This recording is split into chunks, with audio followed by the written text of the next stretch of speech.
అన్న నమస్తే అన్న. నమస్తే అన్న. ఏం పేరు అన్న? ప్రకాష్ అన్న. ప్రకాష్. ఏం చేస్తుంటారు అన్న? నేను ఆర్ఎంపీ డాక్టర్ అన్న. సో అంటే తిరుగుతుంటారు కదా, మంచిగా తిరుగుతుంటారా? క్లినిక్ ఉందా? క్లినిక్ ఉంది, తిరుగుతా మొత్తం. తొరూరు పక్కన విలేజ్, చింతలపల్లి మొత్తం తిరుగుతారు. ఎట్లుందన్న మరి ప్రజల నాడి ఎట్లా ఉంది? అంటే నార్మల్ ఇప్పుడు ఎలక్షన్స్ వస్తూ ఉన్నాయి, ఇంతకుముందు సర్పంచ్ ఎలక్షన్స్ అయిపోయింది, ఇప్పుడు మళ్ళీ వస్తున్నాయి కదా. సో ఎట్లా ఉంది ప్రజల తీర్పు, ఎట్లా ఉండొచ్చు ఈసారి మరి? ఖచ్చితంగా అధికార పార్టీదే తీర్పు ఉంటుంది. అధికార పార్టీ 16 వార్డులు ఉన్నాయి తొరూరులో.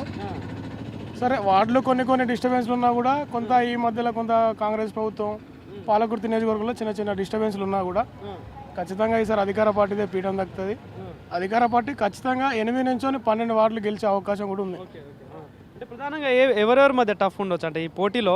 ఇప్పుడు 3 పార్టీలు అయితే ఉన్నాయి కదా. ఉన్న క్యాండిడేట్లు అందరూ ఒక ఈక్వల్గా చూసుకున్నా కూడా ఒక 6-7 మంది, ఒక 6-7 వార్డులు టఫ్గానే ఉన్నాయి.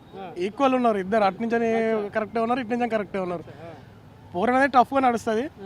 ఖచ్చితంగా అధికార పార్టీకి ప్రజలు అసమ్మతి ఉన్నా కూడా ఖచ్చితంగా అధికార పార్టీ వైపు చూసుకుంటే నెక్స్ట్ ఏమైనా ఫ్యూచర్లో అభివృద్ధి కానీ, పనులు కానీ, ఫండ్స్ రేజ్ చేయడం కానీ.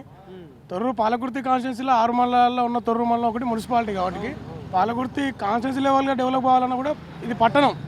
తొర్రూరు అనేది పెద్దది, మెయిన్ పిల్లర్ కాబట్టి ఖచ్చితంగా కాంగ్రెస్ పార్టీ అధికారంలో పార్టీకి మాత్రమే ఓట్లేసి పట్టం కట్టాలి ప్రజలు కూడా. అట్లయితేనే బాగుంటుంది, అభివృద్ధికి తోడ్పడతాం. అధికార పార్టీలు ఉన్నప్పుడు ఏదైనా చేయగలుగుతాం, ప్రతిపక్షంలో చేయొచ్చు. సరే, ఏదైనా ఏదైనా అడగవచ్చు, గెలిపించుకున్న తర్వాత ఏదైనా అడగవచ్చు. అధికార పార్టీలు ఉంటే మనం దేనైనా కోరుకోవచ్చు, అభివృద్ధి కోరుకోవచ్చు, ఫండ్స్ రేజ్ చేసుకోవచ్చు, మన కాన్స్టిట్యూన్సీని డెవలప్మెంట్ చేసుకోవచ్చు, ఏదైనా చేసుకోవచ్చు. అధికార ఏ వార్డులో ఉంటారు? నేను 12 వార్డులో ఉంటాను. 12 వార్డులో. 12 వార్డులో ఎట్లున్నాయి, ఏమైనా సమస్యలు ఉన్నాయని? ఉన్నాయి సమస్యలు, ప్రతి వార్డులో ఉన్నాయి, చిన్న చిన్న సమస్యలు ఉన్నాయి. 12 వార్డులో కూడా సమస్యలు ఉన్నాయి. 12 వార్డులో కిషన్ వాళ్ళు బీఆర్ఎస్ నుంచి ఉన్నారు, కాంగ్రెస్ నుంచి ఉమేష్ శ్రేయ అని చెప్పేసి మా ఓనర్ వాళ్ళే. బాగానే ఉంది, వాళ్ళు కూడా ఖచ్చితంగా కాంగ్రెస్ మంచి ప్రజలు కూడా వాళ్ళ సైడే ఉన్నారు. 12 వార్డులో కూడా కాంగ్రెస్ పార్టీ విజయం ఖచ్చితంగా సాధిస్తుంది. కాన్స్టిట్యున్సీ వైజ్ చూసుకున్నా కూడా, ఇప్పుడు ప్రధానంగా ఈ తొర్రూరులో చూసుకున్నా కూడా డెవలప్మెంట్ విషయంలో ఎట్లా ఉంది? ఏమైనా చేంజెస్ కనిపిస్తా ఉన్నాయా? ఖచ్చితంగా ఉన్నాయి. డెవలప్మెంట్ ఎందుకు లేదు? అధికార పార్టీలో కూడా ఖచ్చితంగా డెవలప్మెంట్ ఉంటుంది.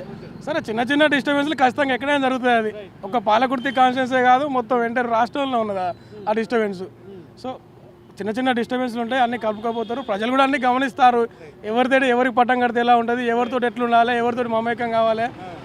ప్రజలు మనకంటే చాలా వాళ్ళు ఆల్రెడీ వాళ్ళకి తెలుసు. ఎవరో తినిపిస్తానో తాపిస్తానో ఈ 100కు మందు ప్యాకెట్కు ఖచ్చితంగా ఆలోచిస్తారు. ఖచ్చితంగా ఎవరికి కేయాలనో కూడా తెలుసు వాళ్ళకు, ప్రజలకు. డబ్బు ప్రభావం ఏమైనా ఉంటుందా ఈసారి? చెప్పలేం. డబ్బు ప్రభావం ఉన్నా కూడా డబ్బు, మందు, బిర్యానీ అనేది ఖచ్చితంగా కామన్గా నడిచేదే. అది అందరికీ తెలిసిందే. కానీ ఏమంటానంటే ఖచ్చితంగా ఉంటుంది, ప్రభావం ఉంటుంది, మందు ప్రభావం ఉంటుంది, మనీ పవర్ ఉంటుంది, అన్నీ ఉంటాయి కూడా. అయినా కూడా ప్రజలు చైతన్యవంతం వచ్చింది. ఈ 10 రూపాయలకు 100 రూపాయలకు బీరుకో బిర్యానీకి ఆశపడటం లేరు. తెలుసు వాళ్ళకు, మనసులో ఉన్నది ఎవరికి ఓటేస్తే బాగుంటుంది, ఎవరికి అభివృద్ధి కోరుకుంటారు ప్రజలు. అంటే ఫైనల్గా ప్రభుత్వ పాలన విషయంలో చూసుకుంటే ఇంతకుముందు కేసీఆర్ గవర్నమెంట్ ఉంటే ఇప్పుడు రేవంత్ రెడ్డి ప్రజాపాలన అంటా ఉన్నారు. సో కంపేర్ చేస్తే ఎట్లా అనిపిస్తుంది? అంటే పాలన పరంగా చూసుకున్నా, పథకాల విషయంలో చూసుకున్నా, ఇప్పుడు రైతులు చాలామంది ఉంటారు ఇప్పుడు ఈ కాన్స్టిట్యున్సీలో. సో ఎట్లా ఉందంటారు? ఓకే, తెలంగాణ ప్రభుత్వం 10 ఏళ్ళు నడిపించింది. ప్రభుత్వం 10 ఏళ్ళల్లో మంచి చేసింది, చెడు చేసింది. ఓకే, రెండింటికి ఒప్పుకుంటాను. మంచి చేసింది, చెడు చేసింది. దాని ఇప్పుడు రేవంత్ అన్న కూడా రేవంత్ రెడ్డి ప్రభుత్వంలో బ్రహ్మాండంగా ఉన్నది పాలన. నెక్స్ట్ మళ్ళీ 5 ఏళ్ళు కూడా మేమే అధికారంలో ఉంటాం. ఖచ్చితంగా మాదే ప్రభుత్వం, కాంగ్రెస్ పార్టీదే అధికారం, రేవంత్ రెడ్డి గారే సీఎం అవుతారు. ఖచ్చితంగా అభివృద్ధి కూడా బ్రహ్మాండంగా ఉంటుంది. థ్యాంక్ యూ అన్న.